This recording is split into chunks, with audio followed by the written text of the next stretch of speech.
Welcome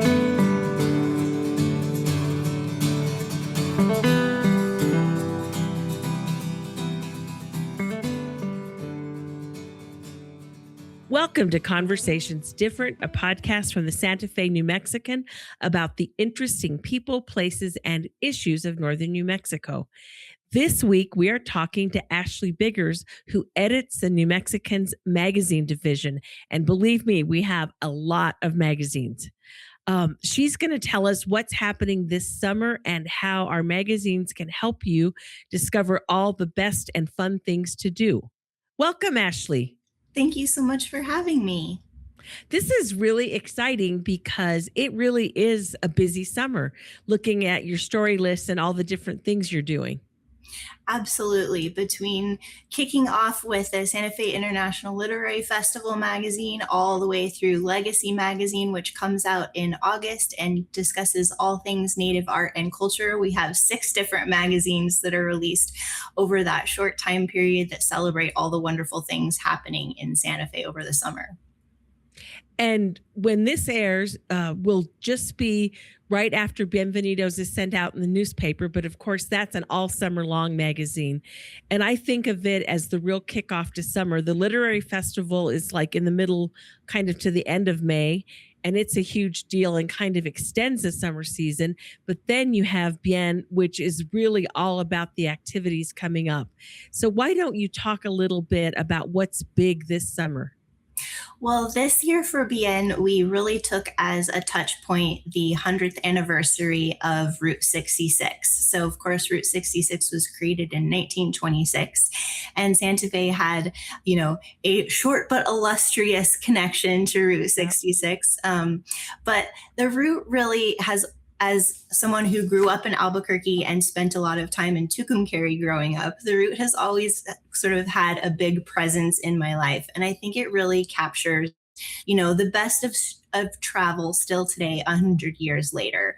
It's all about the journey and stopping to see those odd little things that perk your interest on the side of the road. And really these days, I think that's a great way to travel. And it's a great way to still live in the cities that we think we know really well, but we can always continue rediscovering over the years. And so in this issue, we, starting out with our cover, we really celebrate Route 66 with a great classic car, a 1955 Chevy Bel Air that we borrowed from members of the Santa Fe Vintage Car Club, and photographed one of our people who we feature in Ask a Local, which is Miss New Mexico USA 2025, Dominique Ehrl. She shares with us some of her favorite places along Route 66 through Santa Fe, including Cafe Fina. That's one of her favorites. So starting out with that cover, and then we sort of trace Route 66 through various points of the magazine, including a large feature devoted to it, as well as day trips to El Dorado for some food and hiking, and a visit to alpacas and a trip down to Albuquerque. So it really kind of becomes our theme for the issue. I like that. And I think, Route 66 was so important when you think about all the New Mexicans who went west because of the war to work in the shipyards or because they got enlisted or whatever. There was just such a back and forth on that road. I mean, my own family, my dad's people took it from Arkansas to California. And I was a Route 66 in utero baby the first time I ever traveled on it. Nice. And it just feels like a huge part of my life. So I love that we're celebrating it and also talking about what it meant to tourism, because when you drove, you had a motel, you had those, stop at Stuckey's, it really kind of changed how people perceive the state, I think. Absolutely. It really, the travelers along Route 66 really got an introduction to New Mexican culture. And there's still a lot of places along the route through Santa Fe today that still sort of have that nostalgic travel feel, but are also, very important to us locals. For example, we talk about Harry's Roadhouse, which is, for many New Mexicans and Santa Feans, a staple.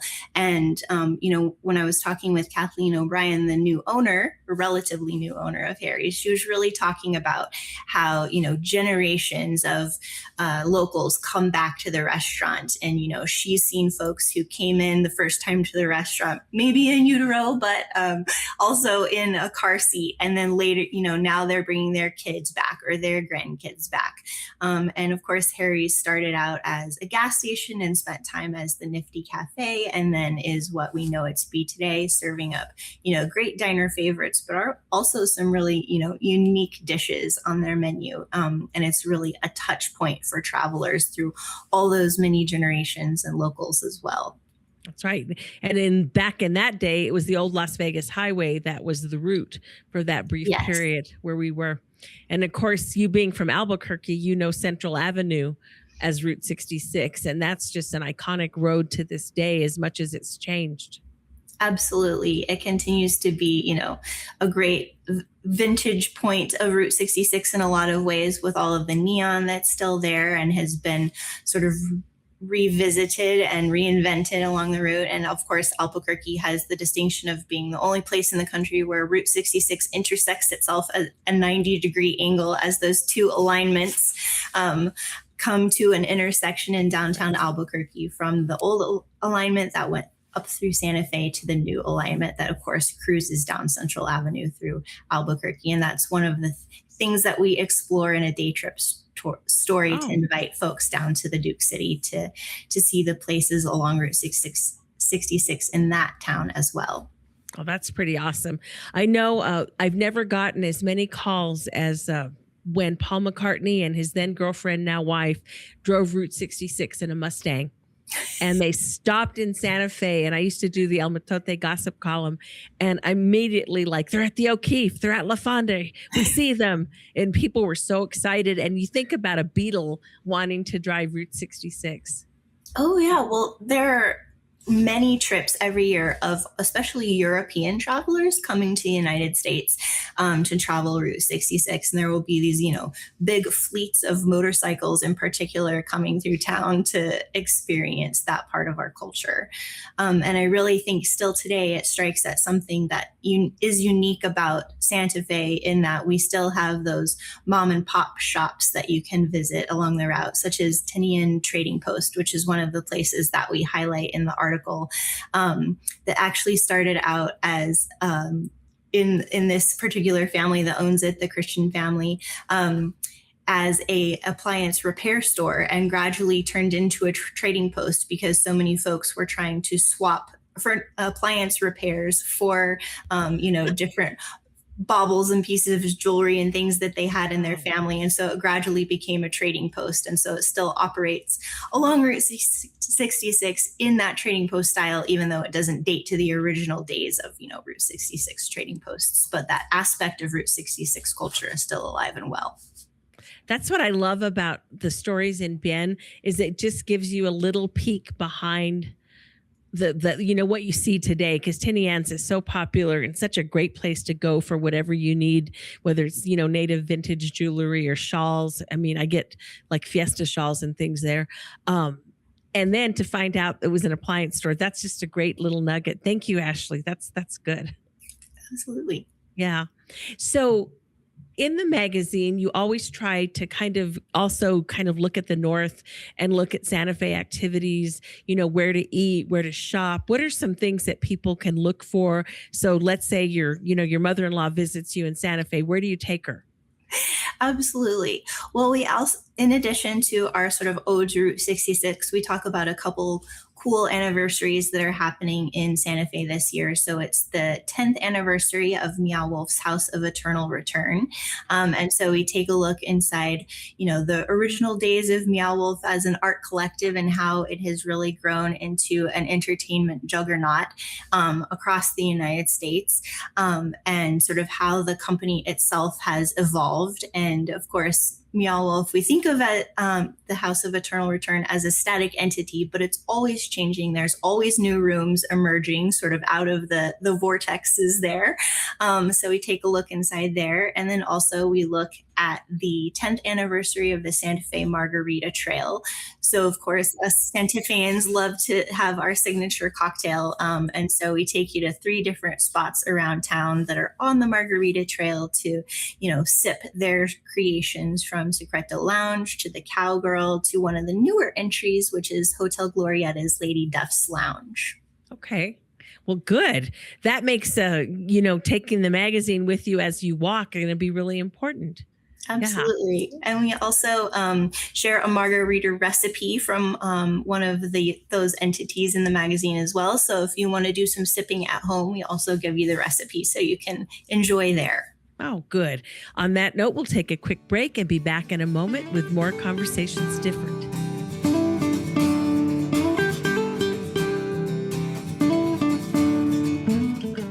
We make renewable doable. We're positive energy solar for a cleaner, brighter future for all. Positive energy's the right call. Feel good about your energy bill. Help save the planet too. Your trusted solar company, working hard for you. Generate positive energy. Positive energy solar.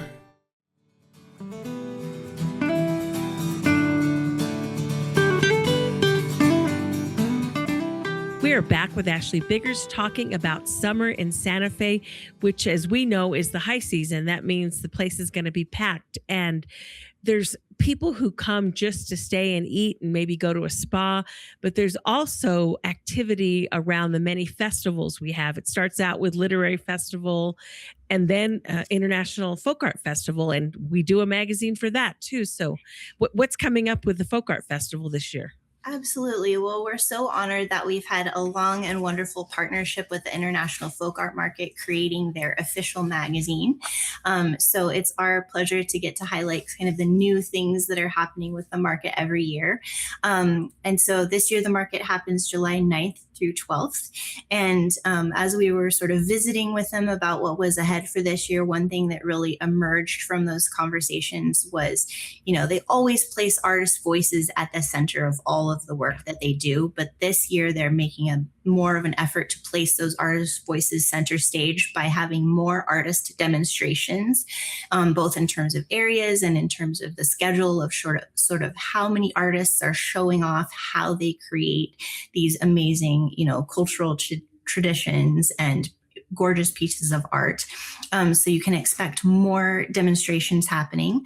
Also, they're really trying to expand their speaker series, which I think has not always been in the limelight as part of the market. But as the market proper is happening, they partner with Sky Cinemas to present a lineup of different speakers in the international folk art space. So some are artists themselves, some are designers, some are photographers, and others that work in that area. And they're really talking about topics surrounding folk art, whether it's sustainable development or the creation process itself, but they're really trying to expand the conversation around folk art beyond the market proper and really engage folks who are really passionate about this subject in different ways.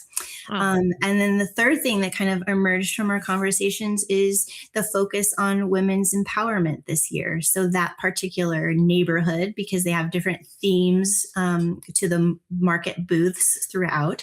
And one of those is women's empowerment. So that's the neighborhood that will greet visitors when they enter the market this year. And when in talking to them, we learned that even though the artists at the market are one cohort, that they represent about 10,000 people making folk art market around the world, and that 80% of those are women. So that really illustrates how many women are involved in this creation process. Yeah, one of the things I remember from the early days and talking to the different founders of Folk Art Market is how they always emphasized that when women could make money and make a living, they would go back to their villages and there would be scholarships for kids. There'd be a well dug. They bought a goat. I mean, it was a real direct impact on the lives of people the world over. Absolutely. And that's one thing that we explore in an article about this topic in the magazine is really the impacts beyond the market. Because, women are going back to their communities, employing other women who are then able to afford to send their kids to school because of the money that they're making, or do these community improvement projects and really extend the impact of, what they make at the market well beyond its borders. Yeah, that's such an amazing market. And I think having it in the rail yard, the way, since they moved it from Museum Hill down, it really gives it a little space to spread out. And I think people have enjoyed that. I get that sense as well. When folks first heard about it moving from Museum Hill to the rail yard, I heard a lot of grumbling of like, oh, what is this going to be like? But I think it's been a very nice move for the market. I've certainly enjoyed the bigger space, the more relaxed atmosphere. And they're also promising more, shade and water stations this year that just will help make the visitor experience even nicer in that space. That's good. That's good. And the other market in July, of course, is traditional Spanish market and Hispanic contemporary market, or contemporary Hispanic market. And what I always tell people is that if you think that it's important to buy art to help people in other countries, when you buy art at Spanish market, you're helping villagers, let's say in Cordova or Trucha, stay home and work. So it kind of works the same way locally, because we have people carrying on traditional centuries old crafts right here in New Mexico. Yeah, one of the things that I wish more folks would appreciate about traditional Spanish market is that this is really a celebration of Nuevo Mexicano art. Like this is art that is very particular to New Mexico. It may have been inspired by art brought from other places, but then it really grew here and developed its own traditions and cultural practices and even techniques in terms of how everything is made right here in New Mexico. And so this is art that you literally can't get anywhere else because it can only be made here. And this year, the market is actually celebrating its 100th year since origination, not the 100th year of the market, but because they skipped a few years during the Great Depression and various world wars, but 100 years since origination. So that's a special benchmark for the market this year.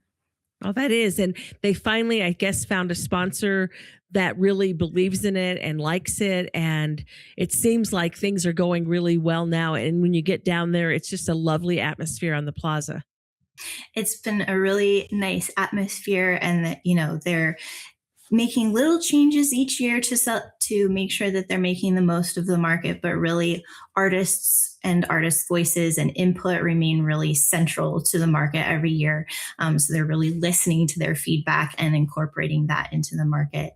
And this year we're excited to celebrate this year's master artists. So every year the other master artists of traditional Spanish market get together and vote amongst themselves for another artist they feel has really, reached the caliber of that craft. And this year that artist is Nicholas Otero. And so I just a couple of weeks ago was visiting with him in his Los Lunas studio.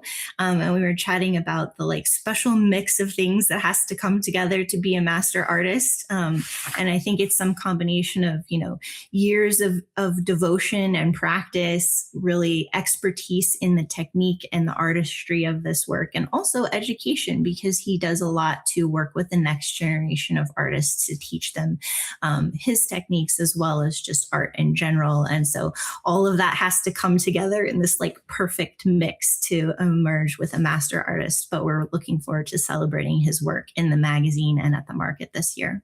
Oh, that's going to be fun. Yeah. One of the things that is, I think, special about Spanish market is it's not just enough to be good at what you do. To be a great artist, you have to share what you know. And they really emphasize it. It's kind of like the sense of community that we have in northern New Mexico, where we are supposed to help each other.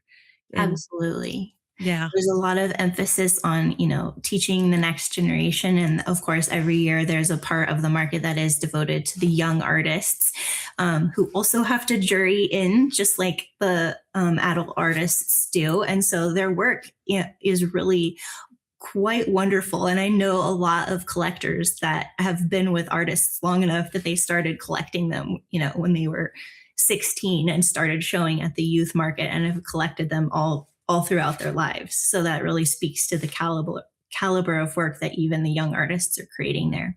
Yeah, that's a lot of fun. I've done that with a couple of people myself, because I'm not a collector, but I have a lot of Spanish pieces of art, because I think there's just something special about an art form that your own ancestors developed and really forged on a frontier where they didn't have access to gold or silver. So they used straw, and, they dyed their own dyes. And, I think about learning embroidery from my grandmother and not doing it well and bleeding all over everything because I kept sticking my fingers, and then finding out that what she did was called colcha, because I didn't know.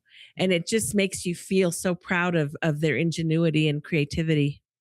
Absolutely. And in fact, in this issue, one of the articles that we have is working with a cultural artist, Julia Gomez, who takes Mhm. us through her entire process. So starting with the churro sheep, shearing them, spinning the wool, dyeing the wool with natural dyes that are, only here in New Mexico. And then finally, the sort of last step of the process is the actual embroidery. But there's so much that happens before that. And so we're really kind of taking everyone behind the scenes to show them the full breadth of the work that goes into creating these pieces. Oh, that's going to be lovely, because you don't go to the store and buy the thread. You actually shear it yourself. That's it. And I just want to say, Julia Gomez, no relation, but she is an absolute lovely woman, and she's been a champion at Spanish Market and just a great supporter of the arts. I mean, she's offered to teach younger people, how to do it. So absolutely. She's so generous with her knowledge. yes, she is. And on that note, we'll take a quick break and be back in a moment with more Conversations Different.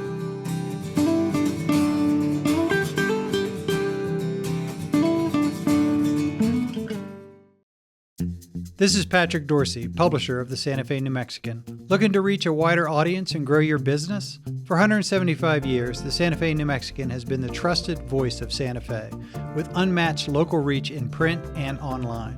In addition to our long-standing, independent, family-owned newspaper, we have a full-fledged marketing team with the expertise to help you succeed in the 21st century.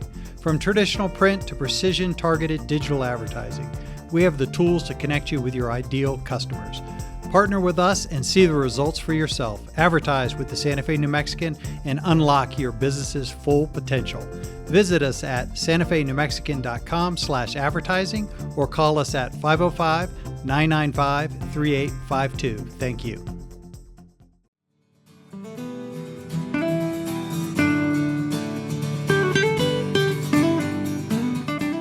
Welcome back to Conversations Different, where we're going through all the exciting activities of a Santa Fe summer, or at least some of them. We're not getting as much into the music scene, and everyone knows we're going to have opera and chamber music and all of the other activities that people love in our high desert summers.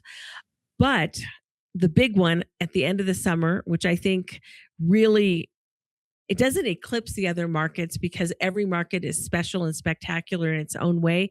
It's just so big.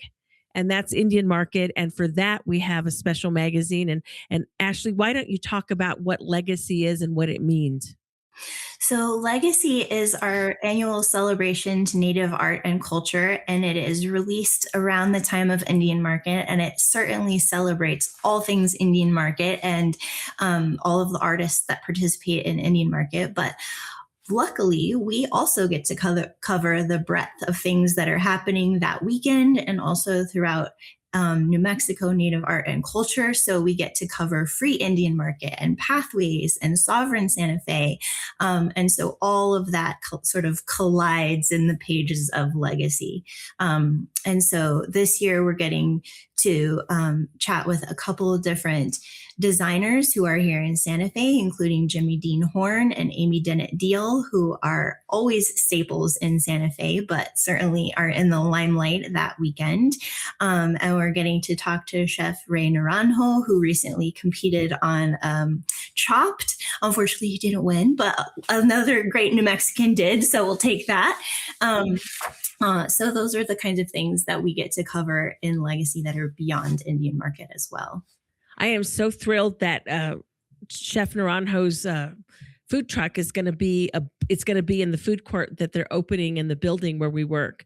So Manco is just incredible. If you've never eaten at it, it's usually like in Pewaukee and other places, Yeah, like but Espanol.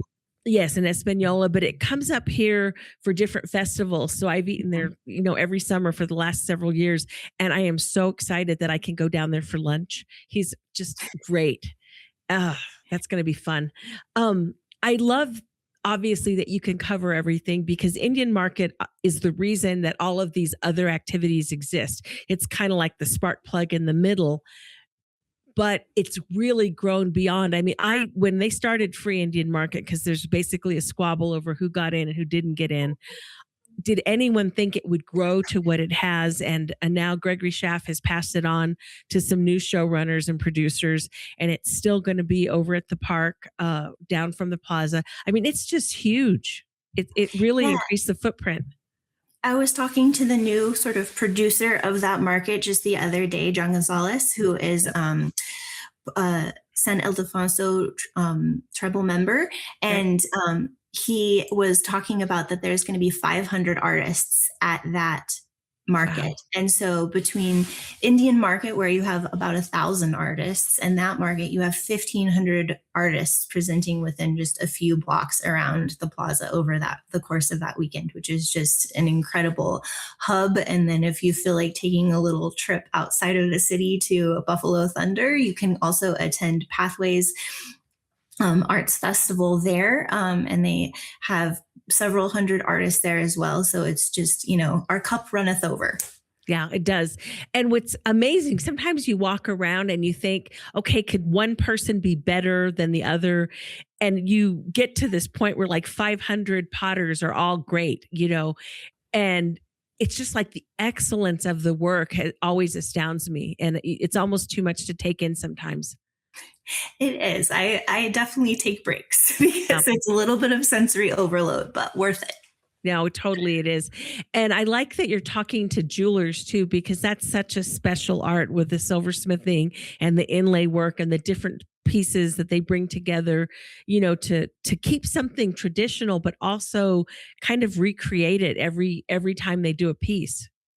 Absolutely. There's so many native jewelers that I could select for an article like this one, and we highlight a few different ones every year. But this year I'm speaking to 4 different people, and it's really the breadth of very traditional inlay, including Jenna Lee Valencia, who won the best of classification last year at Indian Market for this incredible inlay necklace that is actually reversible. So it's not only inlay beautifully on one side, it's inlay on both sides, to really sort of contemporary, almost like fractured and abstract looking jewelry. And so we like to cover both ends of the spectrum and everything in between. Yeah, no, that makes it interesting. And it really gets into like, what is native jewelry? What is traditional? And at some point, if you're using like a computer to design and process, is that too far ahead? And the discussions about how you judge this and how you consider it are fascinating, I think. They really are. And I will leave all those discussions to the experts who know much more about it than I, but I appreciate all of the ways that jewelry arrives in the world and all of the different takes on creating it and presenting it. No, that's a great attitude. I got to go to judging a couple of years when I was doing the old Indian Market magazine, and that really taught me just how deep people's knowledge is about the different art forms that they do. The weaving, for example, just like in Spanish Market, you're getting the wool or whatever you're using and coloring, weaving it, coloring it, doing all the things before you even start on your design. I mean, it's so complicated. Absolutely. Years are going into the process before people even sit down at the loom. Yeah. And it's not just the years or the hours that you put into the work. It's the centuries of traditional knowledge that are passed down that lead you to this place where you can make, a 3-foot willow basket or a huge rug that can cover 2 stories. I think that's what's fascinating is you're talking about just continuous knowledge.